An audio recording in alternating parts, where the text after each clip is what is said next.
नमस्ते दोस्तों, मैं गगन जांगिड़ व्याख्याता हिंदी आज फिर आपके सामने छंद पे चर्चा करने के लिए प्रस्तुत हुआ हूँ। आज हम बात करेंगे कि छंद में मात्राएं कैसे लगाते हैं, मात्रा का निर्धारण कैसे करते हैं। तो हम मात्रा निर्धारण के जो नियम हैं उन पर बात करेंगे। और अगर छंद के ये जो मात्रा निर्धारण के जो नियम हैं इनको अगर आपने ध्यान से देख लिया तो मात्रा में कभी गलती नहीं होगी, चाहे वो कक्षा 11-12 के बच्चे हो या फिर कंपटीशन की तैयारी करने वाले, प्रतियोगी परीक्षाओं की तैयारी करने वाले, सबके लिए उपयोगी है। तो हम देखते हैं कि छंद पर मात्रा कैसे लगाते हैं। तो मात्रा लगाने के लिए जो शर्तें हैं, जो नियम हैं,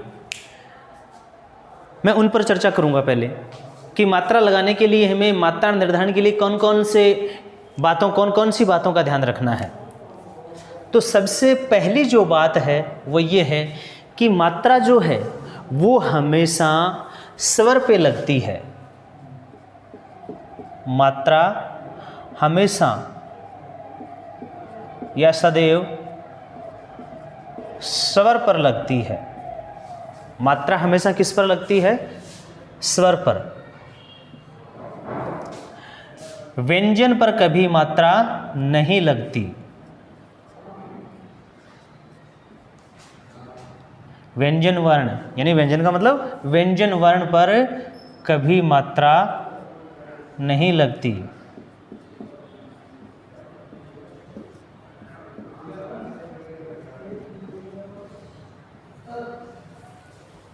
यानी मात्रा हमेशा स्वर पर लगती है।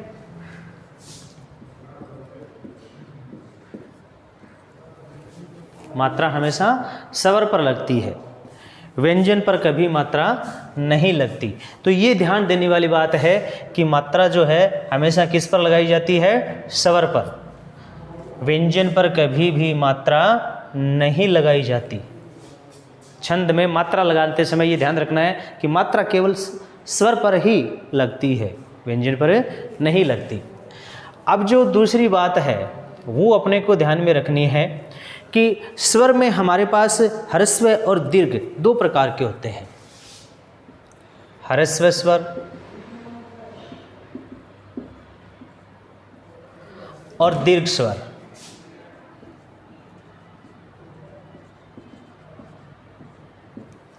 तो यहां ध्यान रखने वाली बात यह है कि ह्रस्व स्वर कौन कौन से हैं? ए, ई, उ और री। ये 4 ह्रस्व स्वर हैं। तो इन ह्रस्व स्वर पर तो कौन सी मात्रा प्रयुक्त होती है? लघु मात्रा। लघु मात्रा। और दीर्घ स्वर कौन कौन से हैं? आ, ई, उ, ए, ऐ, ओ, औ। ये जो दीर्घ स्वर हैं इन पर हमेशा गुरु मात्रा प्रयुक्त होती है। इन पर हमेशा कौन सी मात्रा लगती है? गुरु मात्रा। अब देखो यहाँ पर लघु मात्रा और गुरु मात्रा, अब कई बच्चों में ये भी दिक्कत आ जाती है, लघु मात्रा और गुरु मात्रा कौन सी हैं, ये मात्रा कौन से हैं। तो मात्रा का एक बार पुनः बता देता हूँ कि मात्रा में हमें पीछे जो पिछली क्लास थी अपनी उसमें भी बताया जा चुका है कि मात्रा किसे कहते हैं। यानी मात्रा का मतलब है कि स्वर के उच्चारण में जो समय लगता है उसको मात्रा बोलते हैं। और मात्राएं 2 प्रकार की होती हैं। एक बार वापस देख लो, मात्रा जो है वो 2 प्रकार की हैं। मात्राएं 2 प्रकार की, एक तो होती है लघु मात्रा और एक होती है गुरु मात्रा। अब देखो लघु मात्रा जो होती है उसको हम खड़ी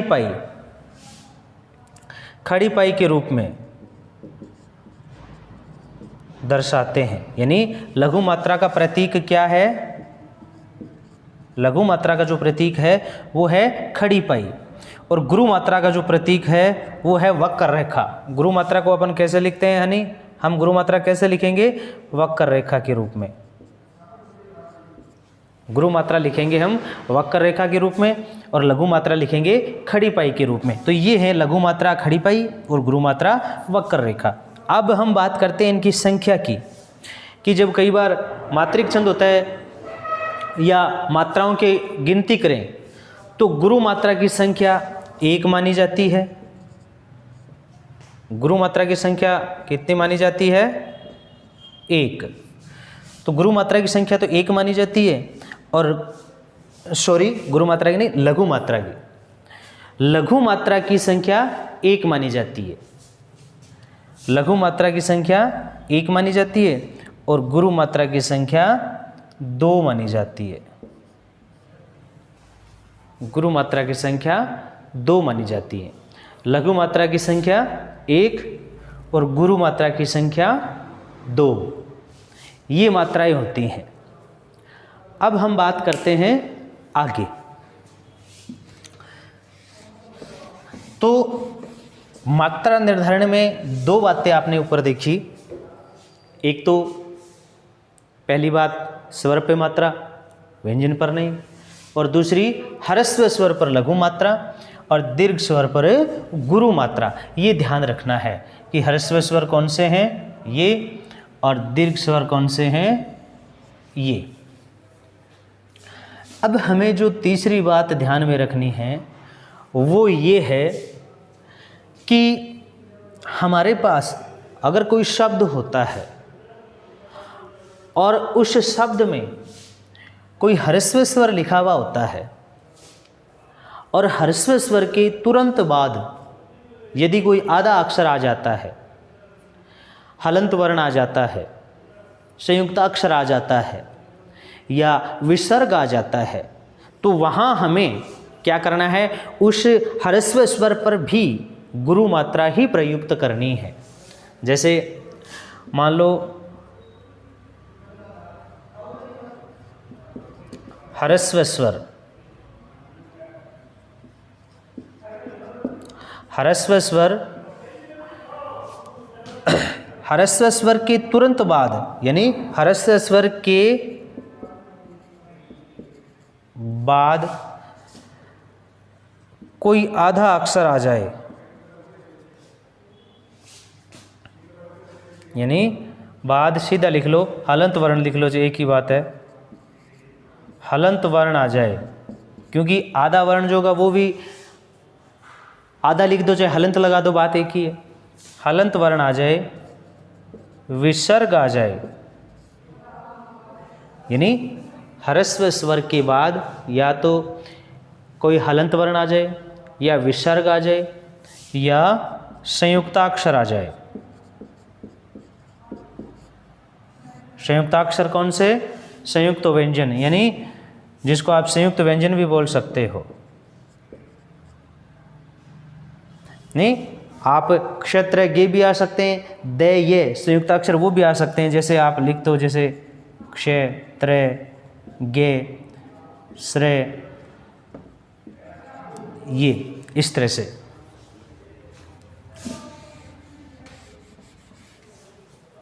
तो संयुक्ताक्षर आ जाए तो वहाँ हमें क्या करना है? ये 3 बातें देखनी हैं कि यदि पहले ह्रस्व स्वर है और बाद में कोई हलंत वर्ण आ रहा है या कोई विसर्ग आ रहा है या संयुक्ताक्षर आ रहा है, तो हमें उस ह्रस्व स्वर पर भी गुरु मात्रा लगानी है। कौन सी मात्रा लगानी है? गुरु मात्रा लगानी है, ये ध्यान रखना है। अब जैसे यहाँ पे हमने कहा कि ह्रस्व स्वर पर लघु यानी लघु मात्रा आएगी, तो वो कैसे आएगी? जैसे मैं यहाँ पे लिखता हूँ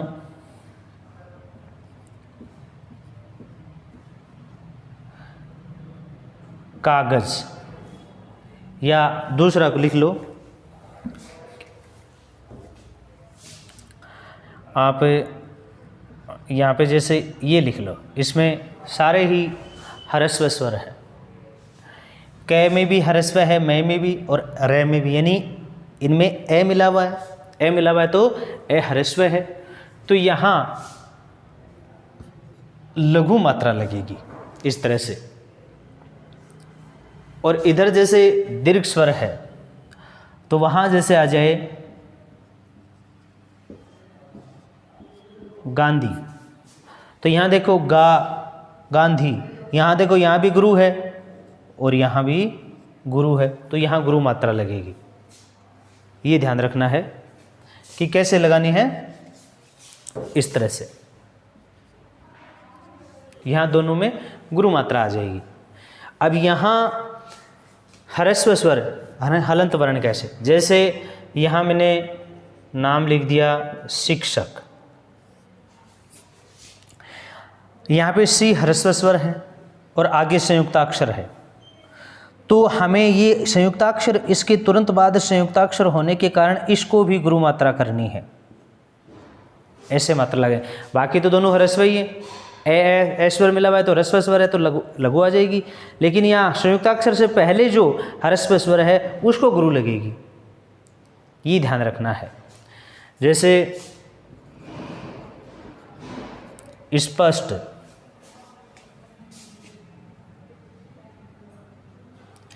यहाँ पे देखो आदर्श है, यानी इसमें ये केवल व्यंजन है, तो व्यंजन है तो व्यंजन पर कभी मात्रा नहीं लगेगी, इस पर कोई मात्रा नहीं लगेगी आदेश है पे। अब आगे है पे, पे में ह्रस्व स्वर है, लेकिन उसके बाद देखो श, इसको आप हलंत वर्ण बोल दो चाहे आधा अक्षर हो, आधा वर्ण बोल दो, तो आधा लिखा हुआ है, आधा अक्षर, तो ये जो आधा अक्षर आ गया यानी हलंत वर्ण या आधा अक्षर, ये दोनों में से कोई भी आ सकता है।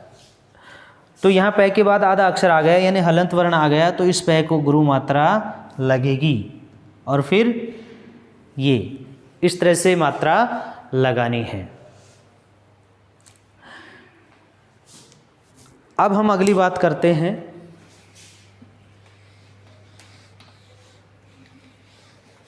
कि अगली, यदि हमारे पास किसी शब्द में कोई ह्रस्व स्वर है और उसके बाद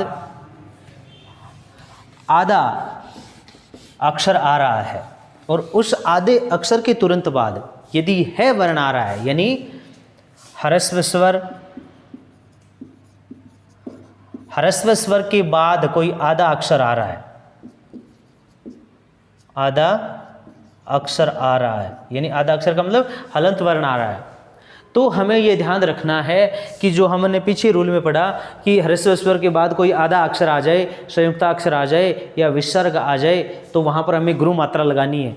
जैसे जैसे हमने यहाँ पे पढ़ा ना, जैसे मैंने ये नाम लिख दिया दुख, तो यहाँ दु ह्रस्व है, आगे विसर्ग आ गया तो यहाँ गुरु मात्रा लगाएंगे इस तरह से। लेकिन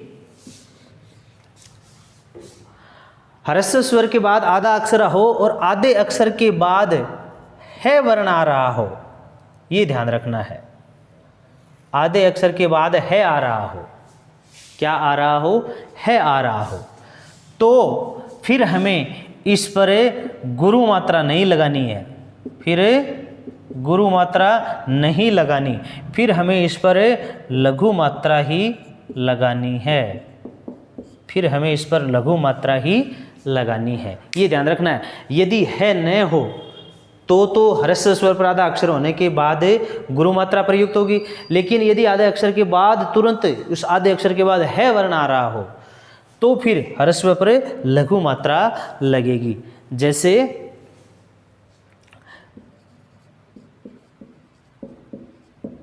कुल्हाड़ी ये शब्द है। अब अगर ये है नहीं होता, यहाँ ध्यान देने वाली बात है, ये अगर ये है नहीं होता, केवल इसकी जगह कोई है की बजाय कोई दूसरा अक्षर होता यहाँ पर, यानी कोई वर्ण होता, तो इस आधे लय के कारण कु पर क्या हो जाता, ह्रस्व स्वर पर गुरु मात्रा आ जाती।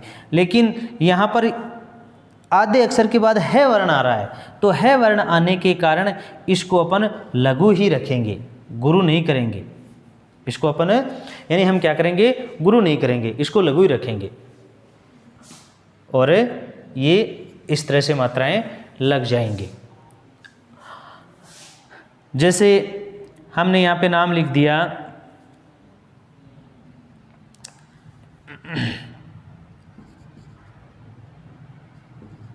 खाना। अब दोनों दीर्घ स्वर हैं, यहाँ पे स्पष्ट पता चल रहा है गुरु मात्रा आ जाएगी। हमने नाम लिख दिया, जैसे अन्न। अब इसमें ध्यान देना कि यहाँ ह्रस्व है और यहाँ भी ह्रस्व है। तुलना करके देखना, यहाँ भी ह्रस्व स्वर और यहाँ भी ह्रस्व है। इसके बाद आधा अक्षर आ रहा है, इसके बाद भी आधा अक्षर आ रहा है, लेकिन इस आधे अक्षर के बाद है नहीं है, इसलिए यहाँ तो गुरु मात्रा लगाएंगे। लेकिन इस आधे अक्षर के बाद है, इसलिए यहाँ लघु मात्रा लगेगी। ये ध्यान रखना है, ये ध्यान रखना है। इसके बाद हम बात करें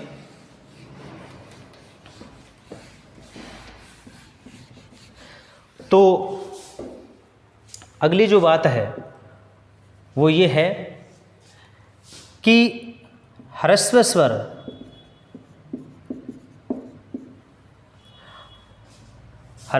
पर अनुस्वार आ जाए, अनुस्वार लगा हुआ हो।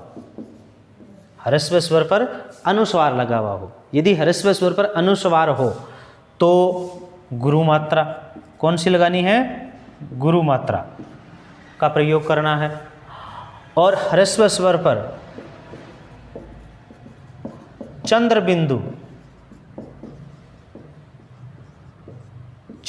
लगा हुआ हो तो हमें लघु मात्रा ही लगानी है, तो हमें लघु मात्रा का ही प्रयोग करना है। यानी ये ध्यान देना है कि ह्रस्व स्वर पर अनुस्वार लगा हुआ हो तो गुरु मात्रा, और ह्रस्व स्वर पर चंद्र बिंदु लगा हुआ हो तो लघु मात्रा। जैसे यहाँ पे कंचन, यहाँ अनुस्वार लगा हुआ है कै पर तो गुरु मात्रा आएगी और बाद में लघु। और यदि चंद्र बिंदु आ जाए, जैसे कई बार अपन यानी हम लिखते हैं अंधेरा, चंद्र बिंदु भी लग जाता है इस पे, तो यहाँ पर हमें ह्रस्व है चंद्र बिंदु लगाओ तो लघु ही करनी है।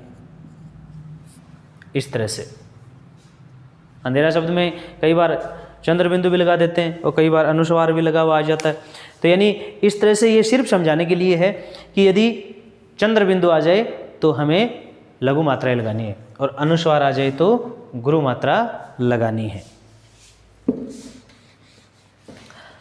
अब हम आगे देखते हैं कि दीर्घ स्वर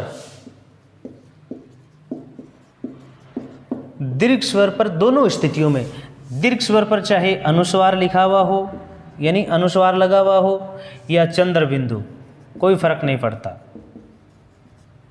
दीर्घ स्वर पर चाहे अनुस्वार हो चाहे चंद्र बिंदु, दोनों ही स्थितियों में कौन सी मात्रा लगेगी? गुरु मात्रा लगेगी। दोनों ही स्थितियों में कौन सी मात्रा? गुरु मात्रा। अगली बात, यदि किसी छंद में और छंद के चरण के अंतिम मात्रा, किसी भी छंद में चरण की जो अंतिम मात्रा होती है वो ध्यान रखने वाली बात है, अंतिम मात्रा जो है वो विकल्प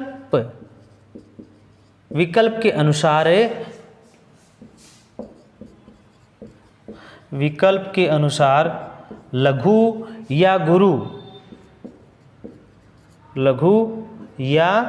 गुरु मानी जा सकती है। ये ध्यान रखना है कि उसमें परिवर्तन हो सकता है। यदि छंद के चरण की जो अंतिम मात्रा है उसको विकल्प से हम लघु गुरु मान सकते हैं, बदल सकते हैं, गुरु को लघु, लघु को गुरु हम मान सकते हैं आवश्यकता पड़ने पर, वहाँ बाध्यता नहीं रहती है। तो ये है छंद के मात्रा निर्धारण के नियम। अब हम कुछ शब्दों पर मात्रा लगा के देखते हैं। जैसे मैं एक पद लिखता हूँ,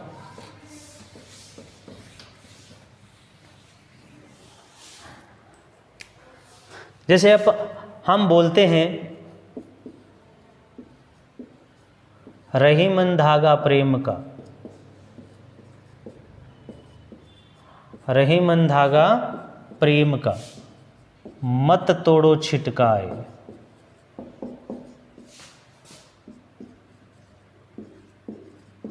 मत तोड़ो छिटकाए,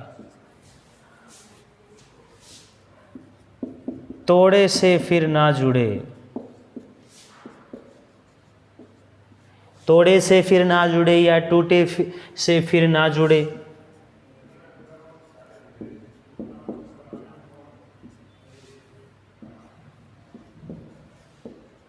जुड़े गांठ पड़ जाए।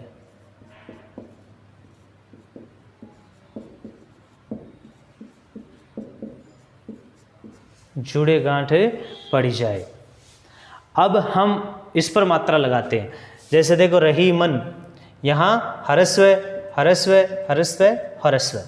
फिर देखो दोनों दीर्घ हैं तो गुरु मात्रा, यहाँ पर दीर्घ है तो गुरु मात्रा, यहाँ हरस्व है मैं तो लघु मात्रा और फिर गुरु मात्रा, फिर लघु फिर लघु फिर गुरु और यहाँ पर लघु लघु गुरु लघु। यहाँ दोनों गुरु गुरु लघु लघु गुरु लघु गुरु, लघु गुरु गुरु लघु लघु लघु गुरु लघु। इस तरह से हम मात्रा लगाते हैं। तो यहाँ देखो दोहे में कि 1 2 3 4 5 6 7 8 9 10 11 12 13, यहाँ 13 मात्राएँ आ रही हैं।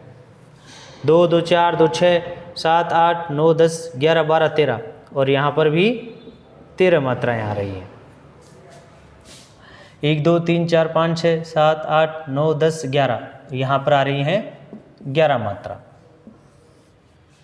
1 2 3 4 5 6 7 8 9 10 11 और यहाँ पर भी 11 मात्रा, यानी ये 2 छंद है। अब हमने जो पीछे बात पढ़ी वो भी यहाँ है कि देखो हमने बात की थी पाद या चरण, वो भी चीज़ें साथ में बता देता हूँ कि एक छंद में प्राय 4 चरण होते हैं, जैसे 1 2 3 4। तो ये यहाँ पर ये एक एक चरण है, प्रत्येक चरण का चतुर्थ भाग। जैसे यहाँ से गिनेंगे तो चतुर्थ भाग ये आ जाएगा, यहाँ से गिनेंगे तो ये आ जाएगा, यहाँ से गिनोगे तो वह। इस तरह से प्रत्येक छंद का चतुर्थ भाग पाद या चरण कहलाता है। रहीमन धागा प्रेम का मत तोड़ो छिटकाए, ये यहाँ तक एक चरण है। लेकिन अगर इन दोनों चरणों को हम एक साथ एक ही पंक्ति में लिख दें यहाँ तक, तो फिर उसको दल बोलते हैं। क्या बोलते हैं? दल बोलते हैं। ये ध्यान देने वाली बात है।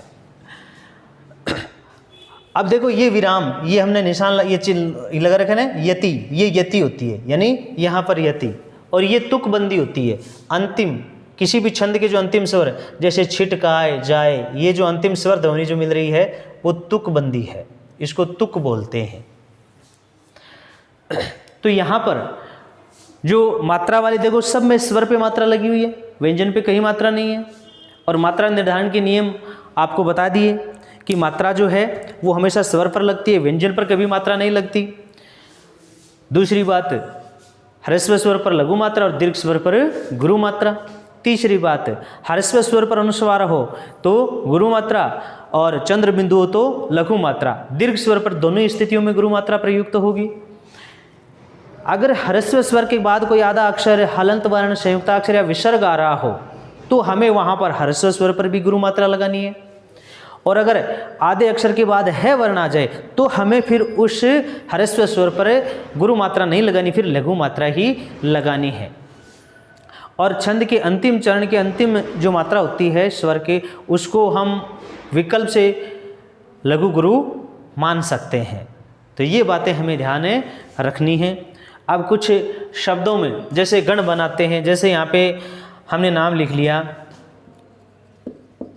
अंकुश, तो यहाँ पे देखो अनुस्वार है तो गुरु मात्रा लघु लघु। यहाँ पे कुछ और नाम लिख लिया जैसे धर्मेंद्र,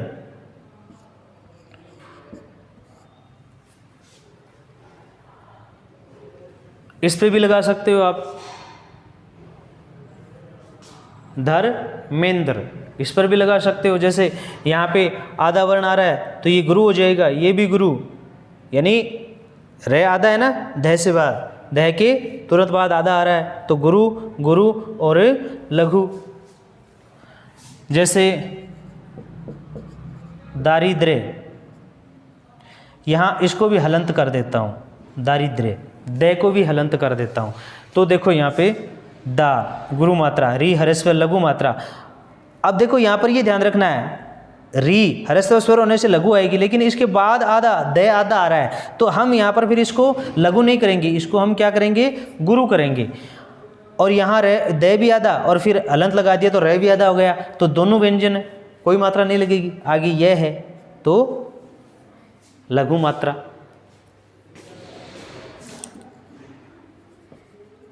जैसे निःशुल्क हम लिखते हैं तो यहाँ विसर्ग आ गया तो नी की गुरु मात्रा आ जाएगी। आगे आधा आ गया तो स की भी क्या आ जाएगी, गुरु मात्रा आ जाएगी, क्योंकि स भी ह्रस्व है और आगे लघु मात्रा। इस तरह से हमें मात्राएं लगानी है। ये मात्रा निर्धारण के नियम हैं। जैसे यहाँ पे लिख दिया हमने कुम्हार, इस पे देखो कै के यानी कु ह्रस्व है लेकिन बाद में आधा अक्षर आ रहा है, लेकिन आधे अक्षर के बाद है आ रहा है। ये देखो इस है के कारण क्या होगा, ये ह्रस्व ही रहेगा, गुरु नहीं होगा। और फिर ये दीर्घ है तो यहाँ गुरु आ जाएगी और ये फिर लघु। तो इस तरह से हमें मात्राएं लगानी हैं और ध्यान रखना है। तो जो बातें जो चर्चा हमने यहाँ पर की उनका ध्यान रखना है, और उम्मीद है आपको मात्रा में अब कोई दिक्कत नहीं आएगी। चाहे किसी भी कोई प्रतियोगी परीक्षा हो, चाहे कक्षा 11-12 के बच्चे हो, सबको मात्रा निर्धारण में अब कोई समस्या नहीं आएगी। धन्यवाद, मिलते हैं अगली क्लास में।